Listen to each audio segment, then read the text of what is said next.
Welcome to the Wild Side. This is your host, Kight, and that was Alt-J with Tessellate.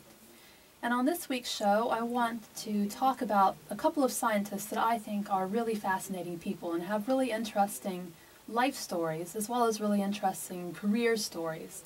And these are both people that I had kind of heard about really vaguely in the past during my scientific education, but I hadn't really ever heard that much.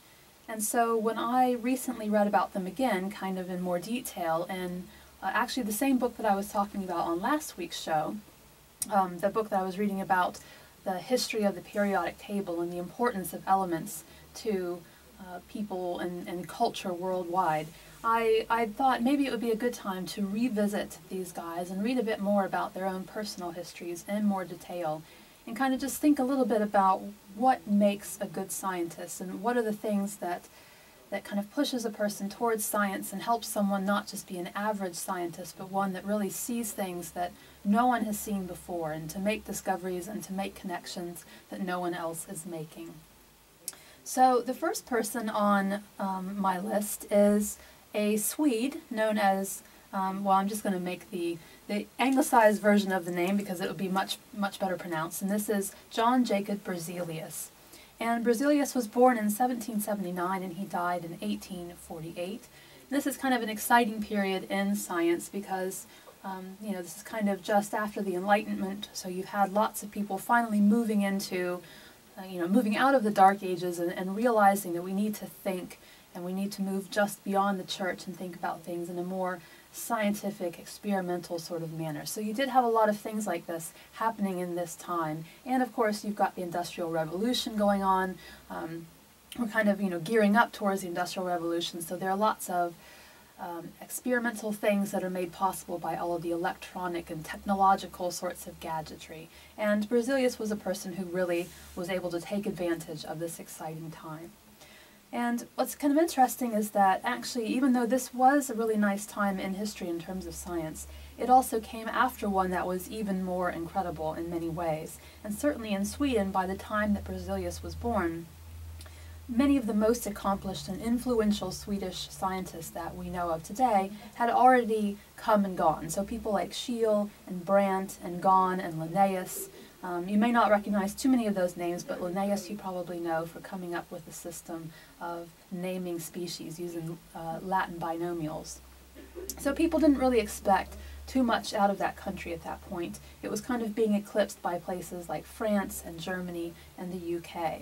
But Berzelius had an extremely productive career, and he's considered one of the founders of modern chemistry, along with people like Robert Boyle and John Dalton and Antoine Lavoisier. And despite this, he's actually not extremely well known to the average person. Again, in that list of names that I just mentioned, you might not know all of those people, but you probably have heard of Lavoisier because he was quite a famous scientist. But Berzelius certainly doesn't rank up quite that high for the average person, and he's done a huge amount of things that affect us on a daily basis. And as you'll see, he really made some incredibly important moves forward in his field and also in science in general. And what's kind of funny about this is actually, even though he's not very well known to the average person, he was better known than many of his contemporaries at the time, and that's because he actively involved himself with a wider scientific community, much more so than they did. Many of his compatriots had a tendency to be quite reticent, to keep their achievements to themselves, to just kind of do things for fun, and then not to big themselves up a whole lot by advertising that. But he was a bit better at doing these sorts of things. So one of the first key steps is that he published his findings as soon as they came out of his lab. So he had over 250 papers over the course of his career, and he also wrote a textbook that was put into multiple different languages, so he was good at getting the word out. He also corresponded with international colleagues who were in various institutions and groups that he kind of participated in from afar. He hosted a lot of researchers at his laboratory, and so he had a lot of collaborators as well. And so all of these things meant that he was a bit more out there. He was a bit more active of a scientist than some of his contemporaries. And one of the key things about science is having collaborations and sharing your results. So it's quite fundamental that he did this.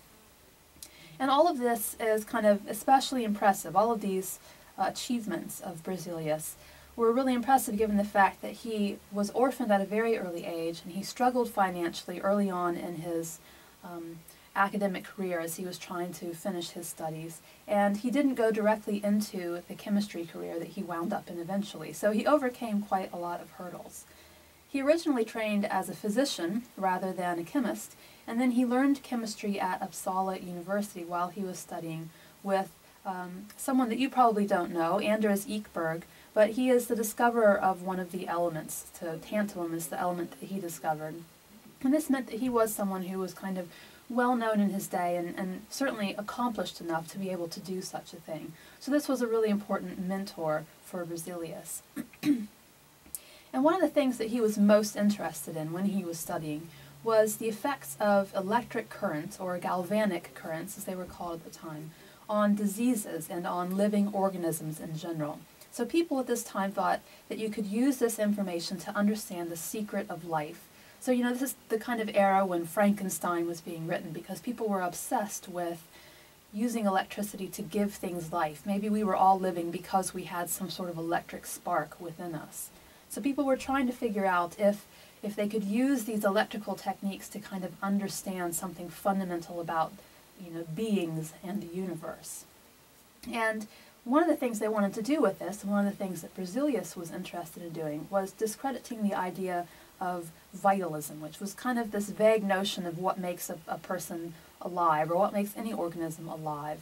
And it would instead be replaced with something that was a more rational explanation of how and why animal physiology is what it is and does what it does and creates this living organism when all these different things are working together. And this was quite a popular area of research around this time, so Frankenstein, you know, is just kind of an example, a popular press example of the obsession of people at this time. And what they called this field was animal chemistry. And Berzelius was an active member of a UK group that was involved in these sorts of studies. And not much scientific progress was really made in this field, and it was actually kind of quickly abandoned. But dabbling in these things allowed Berzelius to develop certain skills in analytical chemistry, and these are the things that he later ended up applying on a much broader scale for a long period of time in his career.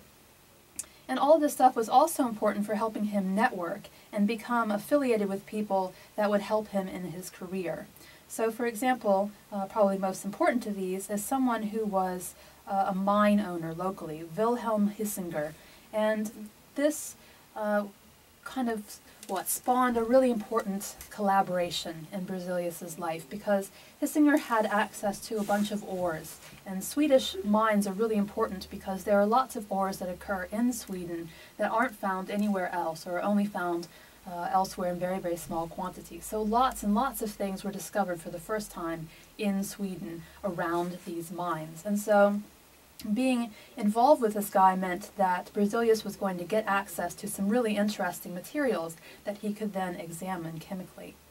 And this is funny because actually he was most interested in organic chemistry, so looking at stuff that involves carbon and is associated with, you know, living beings and living processes.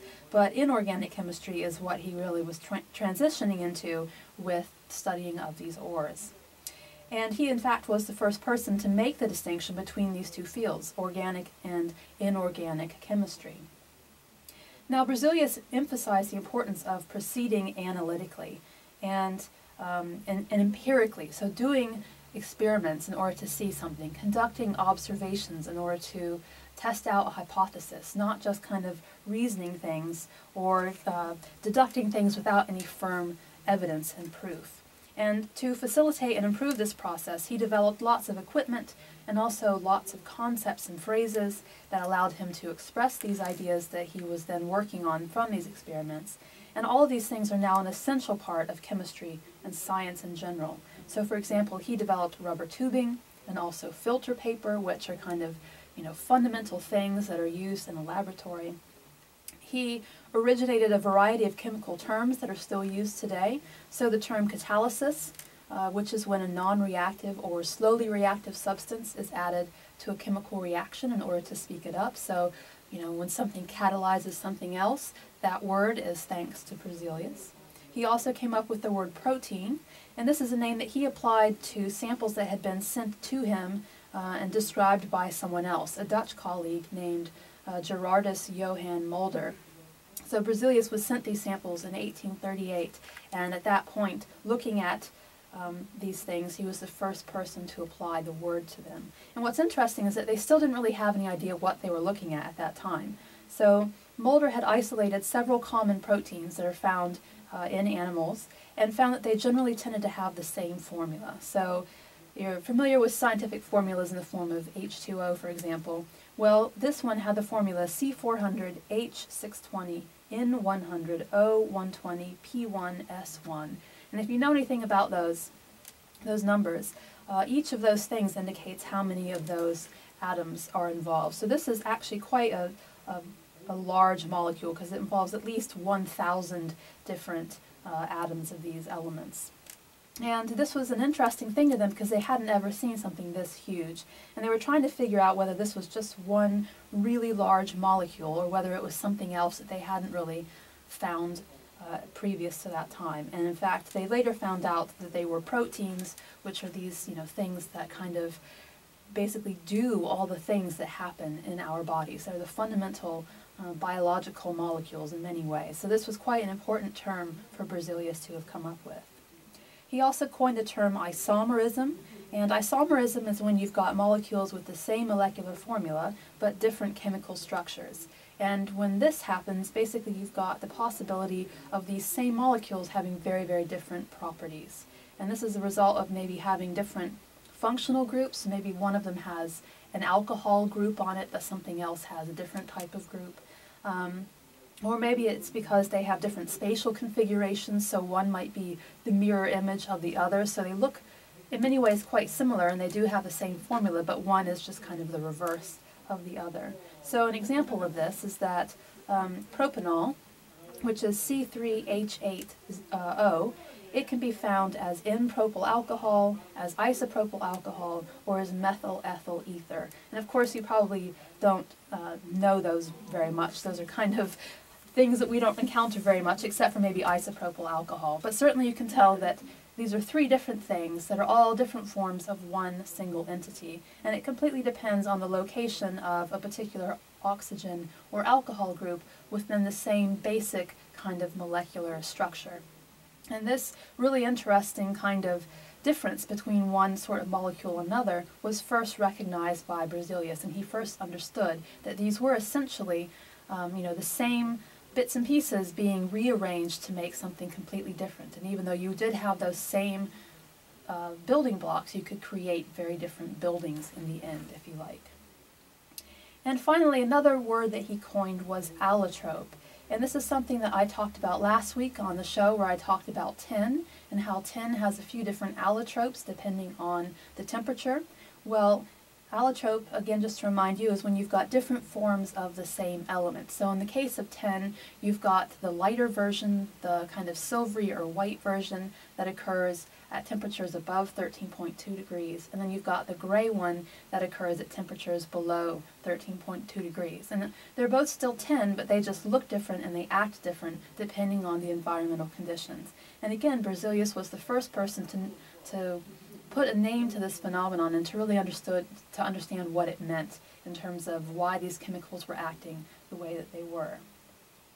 And now he also had several breakthroughs, kind of theoretical breakthroughs, that created the foundations of quantitative chemistry as we know it today. So for one thing, he was the first person to really do a good job measuring the atomic weights of various elements. So doing so very accurately and across a very large sample, so you could begin to understand patterns of these different elements and to think about what that meant about how the elements related to each other and how their behaviors were associated with their atomic weight. He also looked at the proportions in which elements and compounds combine. And this is now known as stoichiometry, which is a branch of chemistry that investigates the relative quantities of reactants and products in chemical reactions. So the things that are kind of being active and the things that are maybe kind of burning away, being consumed by that experiment, or by that reaction. And all of this is founded on the law of conservation of mass, which says that the mass of the reactants will always equal the mass of the products, because nothing vanishes when changing from one form to another. So for example, if you think about an equation, you've got something plus something equals something else. And Berzelius was the one that realized that just as we can have this kind of thing in basic algebra, you can have that kind of thing governing the laws of chemistry as well. So if you've got a couple of nitrogen atoms and a couple of oxygen atoms on one side of the equation, if you've got those two things and then you apply some heat and then get something on the other side that has both nitrogen and oxygen, well, you know that you have to. Now, kind of closely related to this quantitative stuff that Berzelius was doing was the fact that he was the first person to think up the process of using chemical symbols to abbreviate the names of the elements. And of course this makes sense, because if you're writing out these equations trying to get an idea of what's combining over here to make something over here, or what's being torn apart to make new things as the output, you're writing some equations and you've got your left-hand side and your right-hand side, and you want to be able to get from one to the other quite quickly. So it's much easier if you don't have to write out nitrogen, oxygen, tantalum every single time you're writing down an equation. So he was the one that thought up the idea of using these abbreviations. And he would use a 1 or a 2-letter code, which was often determined by the Greek or Latin root of the element's name. So for example, iron is ferrous, so we have Fe. So he would come up with these things, and then he would use little superscripts to indicate the number of atoms present. Now, we use subscripts today, so in the molecule H2O, for example, the 2 is a subscript rather than a superscript. But other than that, the same basic system that we use now is the one that Berzelius came up with in the 19th century. And of course, this was a really important fundamental shift.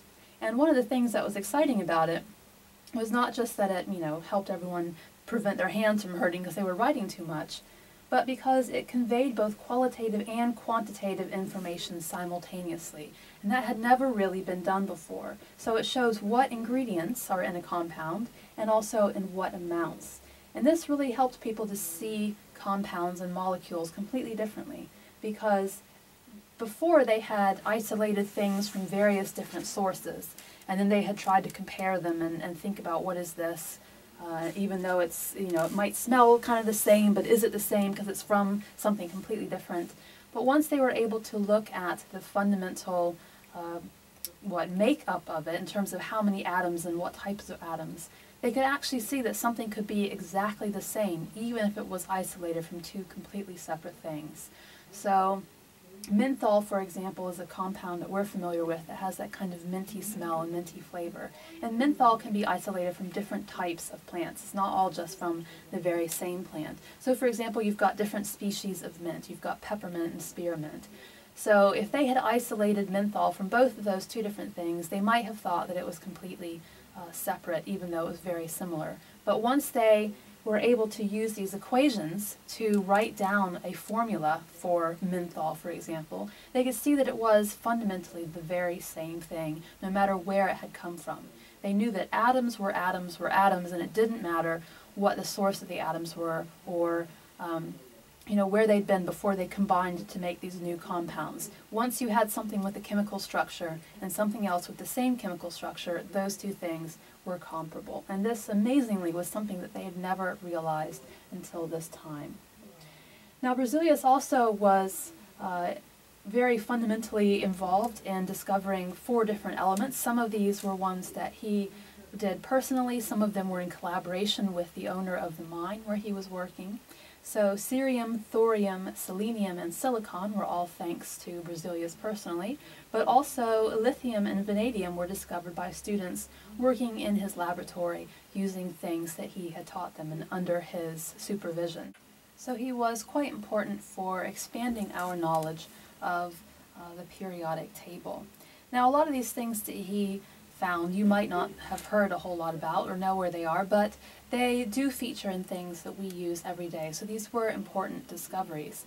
Silicon he found thanks to the silicate materials that were quite common in Sweden's bedrock. Selenium came from the sediment of a sulfuric acid plant that he had an investment in. Thorium and cerium were both isolated from specimens that he'd been sent from elsewhere, which just goes to show the importance of collaboration in science. Cerium was discovered after he systematically electrolyzed salts from an abandoned mine, and this kind of is a great example of how his biological and chemical skills came together. And in fact, he was the first person who demonstrated that an electrochemical cell, which we might refer to today more commonly as a battery, could decompose chemicals into pairs of electrically opposite constituents. And he did this quite early on in his career in 1803. So for example, water can be decomposed into the electropositive hydrogen and the electronegative oxygen. And this is the kind of thing that helped him realize that he should revisit Lavoisier's ideas about acids and bases. And he realized that these things could be found in pretty much all compounds. So you've got both negative or acidic bits and also positive or basic bits within each compound. And this, again, is kind of a fundamental idea that he helped to share with other chemists and get people thinking in a different way. So having this kind of chemical knowledge that he was able to combine with his biological knowledge, where he first looked at that electroactive sorts of techniques that he would use in trying to understand the purpose of the body's physiology and how these potential electrical processes could give rise to life. All of that biological investigation that he started off his career with, that really came into play here when combined with chemicals and allowed him to make some progress in the field of chemistry. So it just goes to show that even if you have kind of a dead end with your career, it actually can be quite important later on. You never know when those skills are going to come back and come in handy. He did, however, I have to say, have a few mistakes and missteps. So for many years, for example, he argued that chlorine contained oxygen, which obviously it doesn't, because these are two completely different elements, and elements are about as fundamental as you get. They don't contain other elements. He also never accepted Amedeo Avogadro's hypothesis about molecular weights. And if you've been in a chemistry class, even if it was a long time ago, you probably kind of recognize, even dimly, the name Avogadro. And basically the idea here is that you've got two samples of an ideal gas of the same volume and at the same temperature and pressure. They should contain the same number of molecules. And this is probably not something that most of us use in our daily business, but this is quite an important idea in chemistry because it helps chemists make a lot of approximations. We know this is not precisely true, but it more or less is true. So when people are estimating things and kind of predicting certain behaviors and certain conditions, they use this theory quite a lot. And Avogadro was later proven to be quite right about this, and he was later honored by having a standard unit of measurement in chemistry named after him. So it was unfortunate that Berzelius didn't agree with him because Berzelius was, in this case, very much in the wrong. He also can't quite take all of the credit for discovering cerium in the sense that even though he was the one that found it, this was anticipated by another researcher who kind of had looked at properties of other chemicals and knew that there should be something in the periodic table where cerium is, and he kind of knew what sorts of properties it should have and maybe even in what sort of setting it might be found. So this was all anticipated by this other researcher who unfortunately didn't actually find it himself. So Berzelius is the one that gets the credit for doing the legwork on that one. Unfortunately, one of the big missteps that he made was kind of holding back organic chemistry from about 1835 onwards, because he had this extremely firm belief in something called the dualistic theory. And this basically is the idea of, you either have an acid or you have a base, and that's about it. And this was a bit rigid in many ways. So you do often have these positive and negative things, but that is a very black and white way of looking at chemistry. And so without kind of expanding that and thinking about other conditions, without looking in the gray area, you can't always account for all the things that you see. And unfortunately, Berzelius was completely wedded to this idea. And so even though these things were being discovered from 1835 onwards that pointed to something else going on, he was unwilling to revise his theories. But, despite these things, he did obviously make a lot of contributions to the field and to science in general. And so for all of these achievements, he has gained lots of honors. So for example, he's known as the father of Swedish chemistry. He was elected to the Royal Swedish Academy of Sciences actually quite early in his career, in 1808, and he was very active until his death in 1848. And over this period, in fact, he revitalized the group and is credited with bringing it into a second golden era. So he was quite important in kind of rounding up all the other scientists in Sweden and helping them stay motivated, stay on the international map, and stay really active in their fields. And he's also honored with the celebration of Berzelius Day on August 20th. I'm sure you will all want to mark that on your calendars, so you too can celebrate it this year. He is remembered by the name of a school next to his alma mater, so he he lives on forever in the name of Berzelius colon, so Berzelius School, basically in Swedish. And in 1939, his portrait was once on a series of post stamps that commemorated the founding of the Swedish Academy of Sciences. So all of these things kind of show that even though we maybe don't know of him on a first name basis and know of him kind of, from one household to the other, he still is a really important person that made some amazing contributions and is definitely worth knowing about and thanking now when we use all of these different elements that he found and all of these words that he came up with in our everyday lives.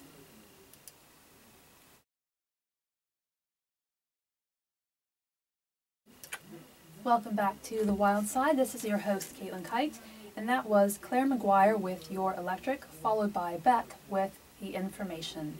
And on today's show, I am talking about a couple of scientists that I think are really fascinating people and also made really noteworthy contributions to their fields of chemistry and chemistry/physics, respectively. So before the break, I was talking about Berzelius, who was a chemist and also a bit of a biologist.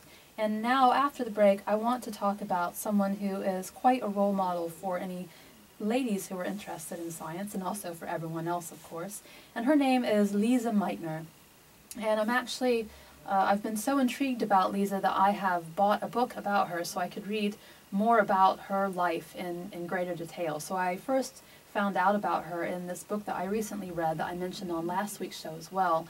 That is a history of the periodic table and of the elements. And so they mention her and her contributions to physics in terms of finding out about the process of nuclear fission. And all of this made me a bit intrigued about her and this woman who was working in this field that's not really common for women at that time. And so I looked up her life history in a bit more detail, and even that, what I could find online, was just not as detailed as I would have liked, because she is a really fascinating person. And so I'm currently in the middle of reading her full autobiography, which is a wonderful thing published by an academic from California who was able to talk to all of Meitner's relatives and friends and colleagues and to get all the original paperwork and photos from her career. So it's a really amazing and detailed thing. And maybe if I find out some more good facts about her, I'll do a whole show devoted to the history of her career. But for now, I just want to summarize who this amazing woman was and what she did for both the scientific world but also the world in general. So Lise was born in Vienna, Austria, but eventually relocated to Sweden just before the Second World War. And what's amazing to me about her is the fact that she was a female scientist who was working at a time when there weren't many women in science in general, and most definitely not in the field of physics, which has never really been that welcoming to females. And in fact, she was only the second woman to obtain a doctoral degree in physics from the University of Vienna, and she did this in 1905. And what's incredibly amazing about that is that it was during an era when women really couldn't attend public institutions of higher education. So when she finished school at the age of 14, she had nowhere to go.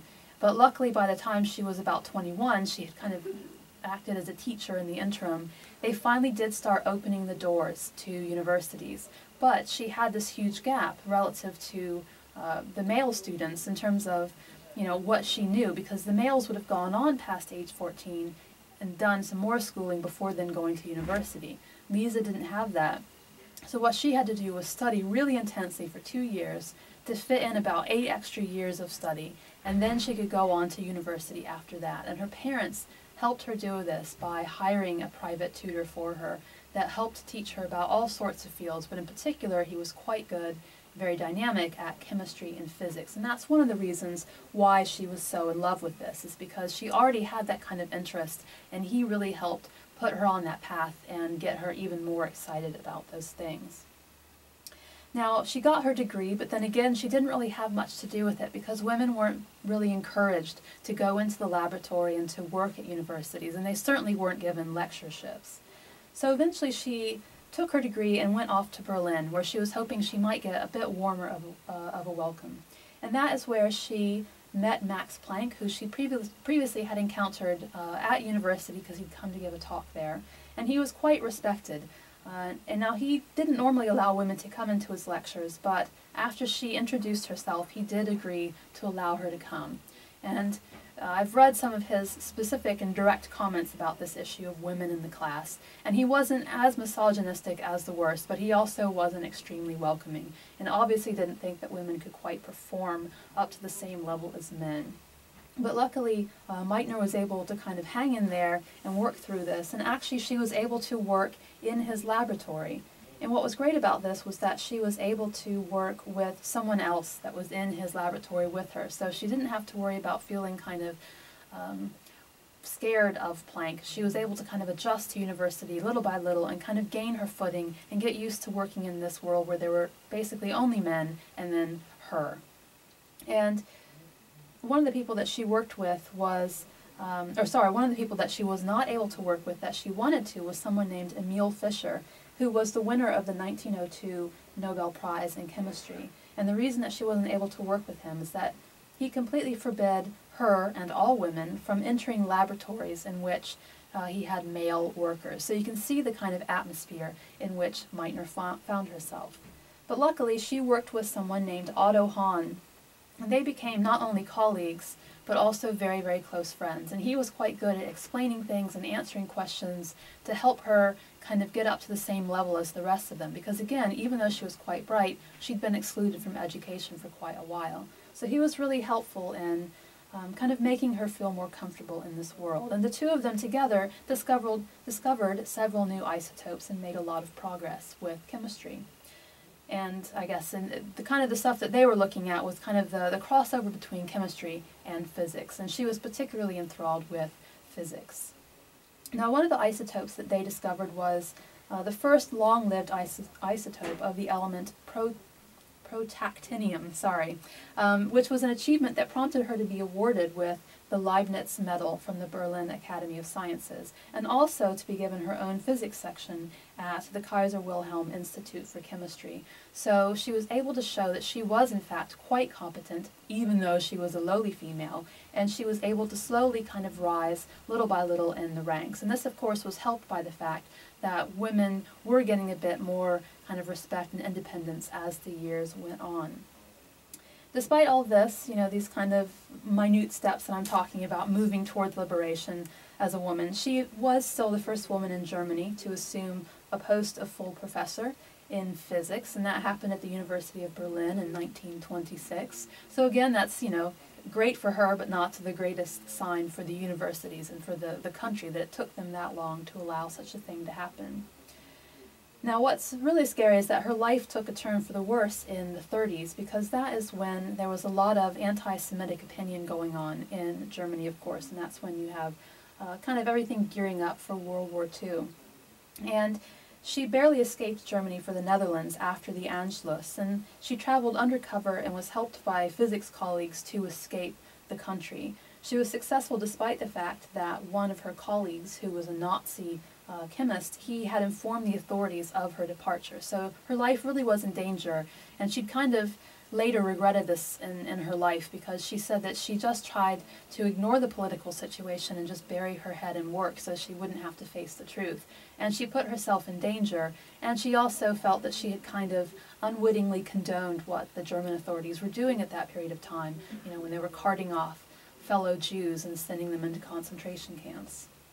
And I say fellow Jews, but it's kind of interesting that even though she was persecuted for being Jewish and also a female, she actually didn't really identify with the Jewish religion. She never was really a practicing Jew, and in fact she later converted to Protestantism. So she was attacked at this time by her colleagues for being something that she wasn't really in any sense. She was only born that way. But part of it, I think, was the fact that she was female and obvious and doing things in a place where a lot of people didn't want her. So they kind of doubly attacked the fact that she was both a woman and someone who was supposedly following a religion that they didn't believe in.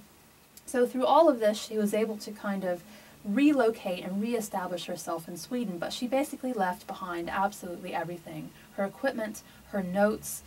She later recounted that she only had, a few marks in her purse, and that was it. And so she had to start from scratch, and she actually lost a lot of her reputation because she wasn't able to then resume everything that she had been doing because she had lost so many of her notes. And it was quite hard to rebuild and gain face back again after everything was destroyed in her old laboratory.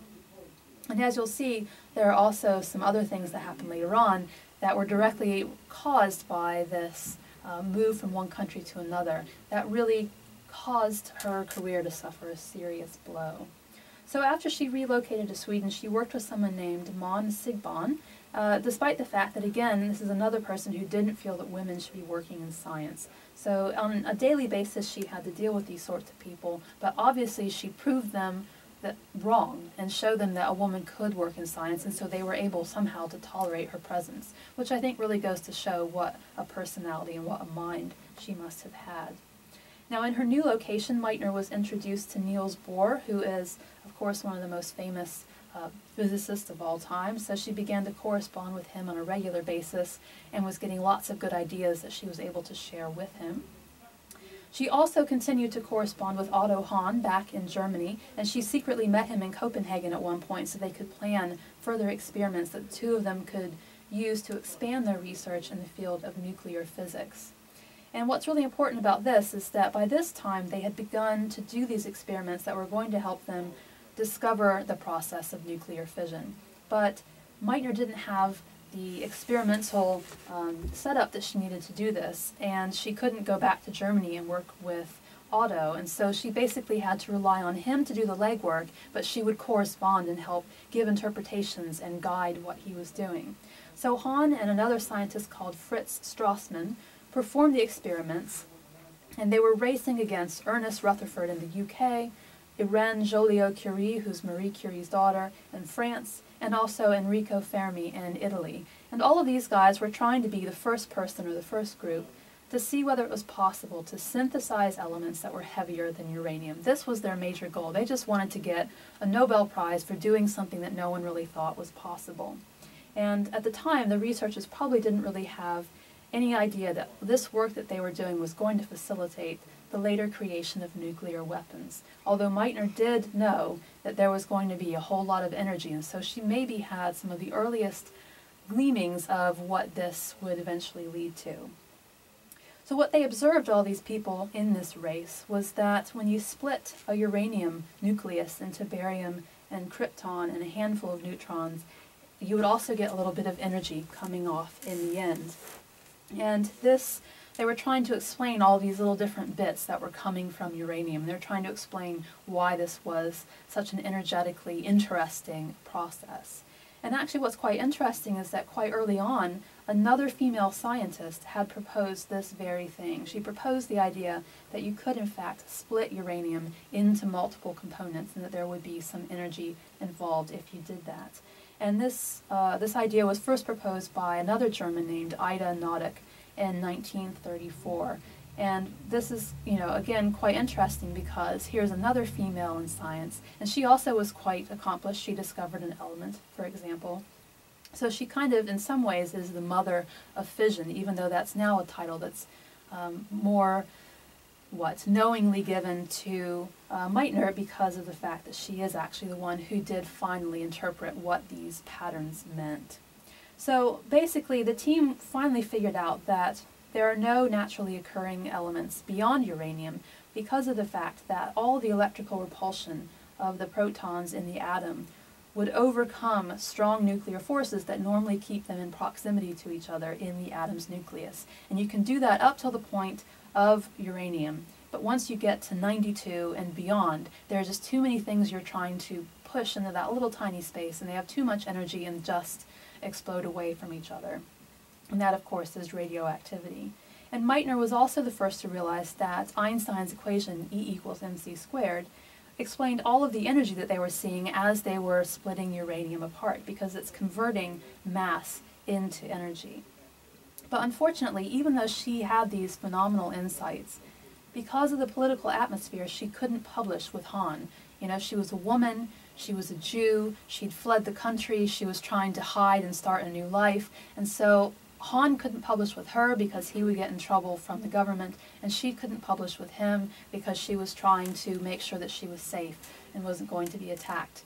And so, unfortunately, this meant that Hahn and Strassmann sent a report to one journal that kind of described the observations from their experiments, and then Meitner published in another journal interpreting what all of that meant and explaining the process of nuclear fission. And Meitner published this paper with her nephew, Otto Frisch, who was also a physicist, with whom she worked quite closely for many years. And actually, kind of interestingly, the paper that Meitner published was in a much more highly appreciated journal than the one that Hahn and Strassmann published. But she is the one who was not given a Nobel Prize for all of this, and I'll get into that a bit later.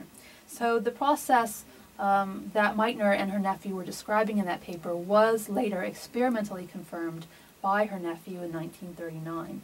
And at that point, everyone finally kind of realized that this process could lead to a bomb. And Meitner from then on refused to work on any projects that were interested in turning that knowledge into a weapon.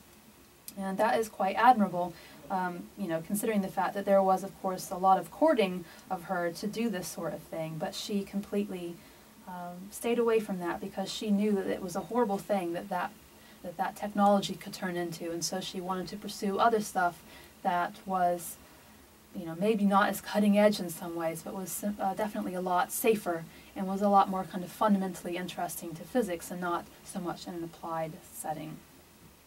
Now, for all of these sorts of discoveries that she made, and for all of the stuff that she was able to show the world about physics and about women in science, she received lots of awards and honors. So, for example, she had a position specifically created for her at the University College of Stockholm. She was awarded the prize of Woman of the Year by the National Press Club in the U.S. in 1946. She was awarded the Enrico Fermi Award alongside her two colleagues from Germany. She received the Max Planck Medal of the German Physics Society. When element number 109 was discovered in 1997, it was named after her, so it's named Meitnerium.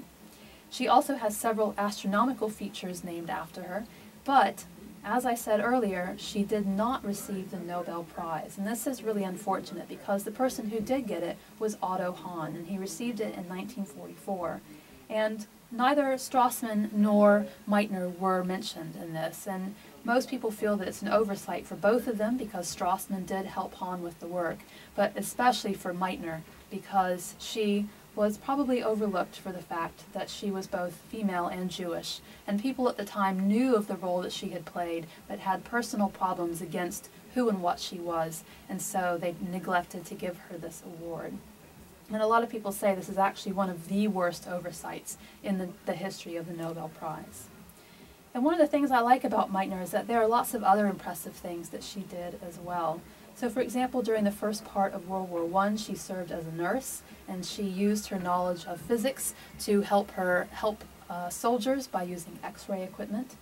She presented 2 papers on beta radiation when she was still a very young scientist, and this must have been terrifying as I guess she was a really, really tiny person. So she's this little tiny lady that would walk into this massive room full of male scientists who were looking down on her, both literally and figuratively, but she was brave enough to stand up and do that and push the field forward because of these ideas.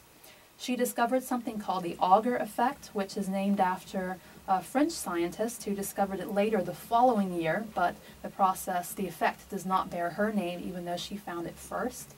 And this is a physical phenomenon in which when you fill the inner shell vacancy of an atom, there is an emission of an electron from that same atom, and it has to do with the transfer or ejection of energy. So she observed this and then described and named the process.